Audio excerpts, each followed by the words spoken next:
everyone! Welcome back to yet again another video. In this video, we're going to be learning a bit more about lists in Python coding. So, what are we waiting for? Let's get started.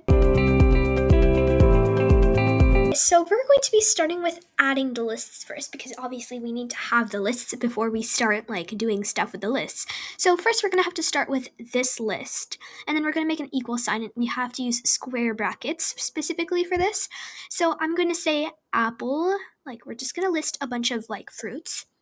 Apple, cherry, and mango.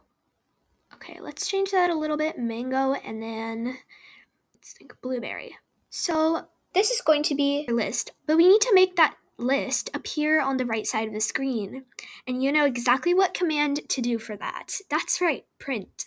Print and then a normal parentheses, this list. And it won't make any difference if you just say this list and it doesn't turn green or anything because it's not exactly a string. So as you can see, it says apple, mango, and blueberry. But the parentheses are showing up. And let's say we don't want to show the parentheses. Instead, we just want to put them on top of each other in a paragraph kind of thingy.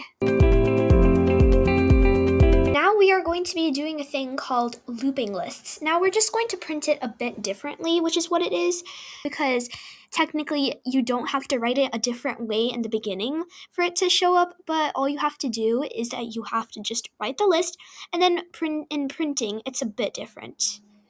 Okay, so now the way we're going to print is we're going to say for, and this is another kind of command thingy, so it's purple, for x in this list. And we have to say this list and not make any spaces. So x is basically the list. Now, obviously, we're going to have to put a colon after this list because we're saying something. Now we're going to say print.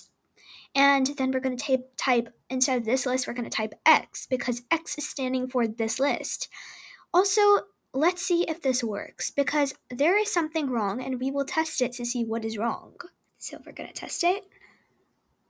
And the problem was that we had to put a space in before print because obviously there has to be an indent if there's an instruction before we actually print. And there we go. That's our little paragraph. All in all, in this video, today we have learned how to first add lists and then make a list in a different format, aka looping lists. I hope you enjoyed this video, and if you want to see more videos like this, make sure to subscribe to the channel. See you soon!